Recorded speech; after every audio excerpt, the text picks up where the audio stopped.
Reading can be an expensive hobby if you let it. Over the past year and a half or so of being back into reading, I've found a handful of ways to read everything I ever wanted without paying full price. Buying books new can get expensive super quickly, and I think that there are a lot of people who would get into reading if it weren't for that fact. What I'm going to show you in this video is all the ways that you can get any book you want for either free or very, very cheap. Oh, and before I forget, this video is sponsored by my friends over at Second Sale. They have an online platform that sells new and used books for discounted prices. Stick around for later in the video and I'll tell you all about them. So first up is the free options. These are the ways that you can get a hold of books to read that don't cost you a penny to do. The first one you probably saw coming is a public library. Feel free to skip this if you use your public library or already know about it, but there is an element to this that you might not have heard of that I've been using a lot. So public libraries are the option that we've all kind of written off since elementary school. I know that I did. I didn't renew my library card until this past January. You probably can't see it, but my kindergarten handwriting is on the back of this where I attempted to write my name. But yeah, so I didn't bother renewing it until this past January, and I'm so wishing that I did sooner because there's this app called Libby that I've just been using the heck out of. If you didn't know, Libby is an app where you can get access to your library's digital catalog. You can download the app for free and put holds on books just like you would at a library. I've been listening to so many audiobooks this way. If you saw my nonfiction audiobooks YouTube video, a lot of those actually came from Libby, and I just read them absolutely for free because of that. Their ebook option is great, especially if you have a Kindle. You can send the Libby ebooks to your Kindle and read them on there, or you could just read them on your phone. I've done it both ways. Yeah, there are so many people that don't know about this option that would read so many more books if they did. If you've got a public library, this just makes it so much easier to access. The only downside is that you do have to wait for books to become available, just like you would at your library usually, and you also have a certain number of days to read them. For me, it's usually 2 weeks to finish an ebook or an audiobook. Most of the time, with an audiobook, I can pull that off. It's sometimes a little tougher with the ebooks, but either way, getting free access to them makes it worth it. The next absolutely free option has it right in the name, free little libraries. So I don't think I actually have a free little library near me, but when I do come across them, there are occasionally a couple really good gems. Like, for example, I found this at a free little library in Boston. This is Avatar: The Last Airbender, The Rise of Kyoshi. I don't know if you've all watched Avatar before, but I've always wanted to get into the books, and this was at a free little library. This is I think a $20 book that I was able to get for completely free because of the free little library. It's always good to contribute to your free little libraries too, so it's more of a give and take sort of thing sometimes.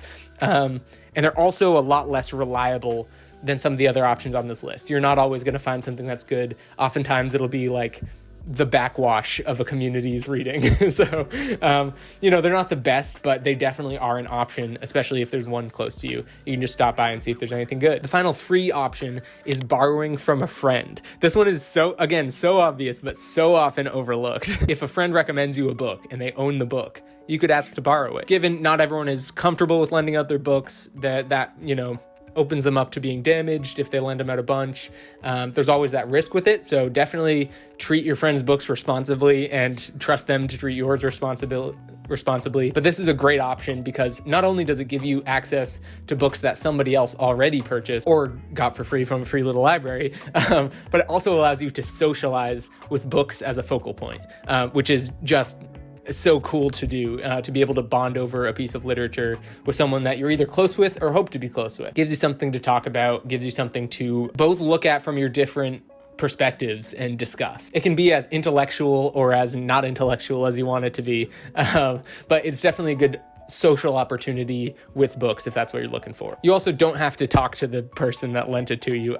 It's just a fun idea. Now for the very cheap options. To be honest, this is what I use the most. I get audiobooks from Libby when I can, and occasionally I'll stop by a free little library. These next two options are pretty much what I always use. The first one is a fantastic online tool called secondsale.com. So if you didn't know, secondsale.com is an online platform that allows you to buy and sell your used book. With secondsale.com, you can get access to all of the books that you ever wanted for very, very discounted prices. In that way, Second Sale is making reading more accessible to everyone, especially as a college student and most of my income coming from summer work. I can't afford to be buying brand new books every time. Online tools like Second Sale make it really easy to find any book I want for really cheap. Altogether, this would have cost like over $50 new, but with Second Sale, I was able to get it for under $24, which is just fantastic. I was really excited about that. So thank you again, Second Sale, for sponsoring this video. The link to check them out will be in the description of the video. Thank you, Second Sale. And my last way for getting books for pretty cheap is used bookstores. I've gotten so many books at used bookstores. It's not even funny. It's like, honestly, what I like to do with my free time is just go and poke around at a used bookstore, see what they have, and just search for some good finds. It's so fun to do, and I just really like it. So I want to show you what I got. So I've been able to find a lot of great classics. Classics often end up at used bookstores. So I got Frankenstein by Mary Shelley. I got this collection of Lu Xun's short stories, which, if you haven't heard of him, he's a very influential Chinese author from the beginning of the 20th century. Jane Eyre by Charlotte Bronte, Washington Irving, The Legend of Sleepy Hollow, and Other Stories, all Penguin classics, all for like a couple bucks at used bookstores. Some other notable finds, I got The Great Hunt by Robert Jordan at a used bookstore. I got this like brand spanking new copy of Jurassic Park for half price. I got this cool old edition of The Shining, The Joy Luck Club by Amy Tan. Got The Silmarillion, Tolkien's Unfinished Tales, The Hobbit, The Fellowship of the Ring, and The Two Towers. If anyone knows where to find The Return of the King, let me know. But yeah, so many good finds at used bookstores, and it's just a lot of fun to bookshop when I am not sure what I'll find. I feel like at new bookstores, I'm pretty sure what I'll see there. I'll see the new releases. I'll see some of the classics, but it's just so much fun to see what discounts I can find at used bookstores. So thank you all for watching. I hope these tips help you out and help you get some great books for not a lot of money. Once again, the link to check out Second Sale is in the description below. Thank you again for sponsoring this video. I've also just opened up the Patreon, so if you want to support me on Patreon, the link will also be down in the description. Thank you again for watching, and until next time, peace.